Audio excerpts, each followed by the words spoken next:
The United States and NATO have rejected Russia's claims that it has removed troops from the Ukrainian border. The US Secretary of State Antony Blinken warned units are moving towards the border, not away from it. His doubts were echoed by the NATO Secretary-General, who says there are no signs of a de-escalation. Following a meeting in Brussels, Jens Stoltenberg revealed the evidence is pointing towards further conflict. We do not see any sign of de-escalation on the ground. No withdrawals of troops or equipment.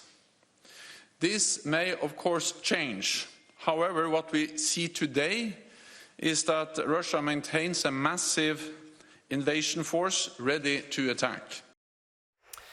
NATO says Moscow has amassed over 100,000 troops in the biggest concentration of forces in Europe since the Cold War. And as a total, Joe Biden mentioned yesterday that there were some 150,000 troops that had encircled Ukraine. The organisation is deploying additional personnel to member states in Eastern Europe as part of its defensive strategy. They're expected to be stationed around Romania and the Black Sea region. Ali Fortescue has more.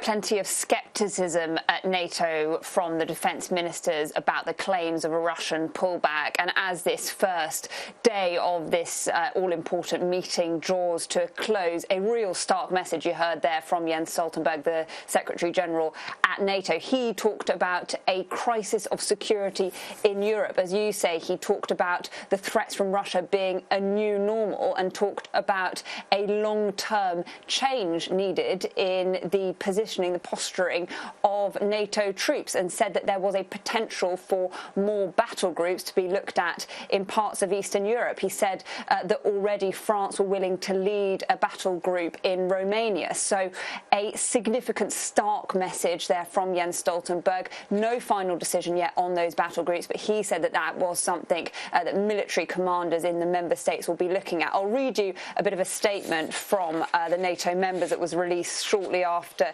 he gave that speech. It says NATO remains committed to the foundational principles underpinning European security, including that each nation has the right to choose its own security arrangements. We reaffirm our support for the territorial integrity and sovereignty of Ukraine with its internationally recognised borders. So still on that core principle that NATO should be able to decide who can and can't think about joining. There is no compromise on that. That has been made clear day after day here in Brussels by Jens Stoltenberg. But they do say that they are listening to Russia's security concerns. He said that the dialogue remains open. They want diplomacy to succeed. But as I say, a pretty stark message as this first day draws to a close. Tomorrow, all eyes will be on this meeting again because the Ukrainian and Georgian defence ministers are going to be here speaking to NATO members for the second day of this defence ministers meeting here in Brussels.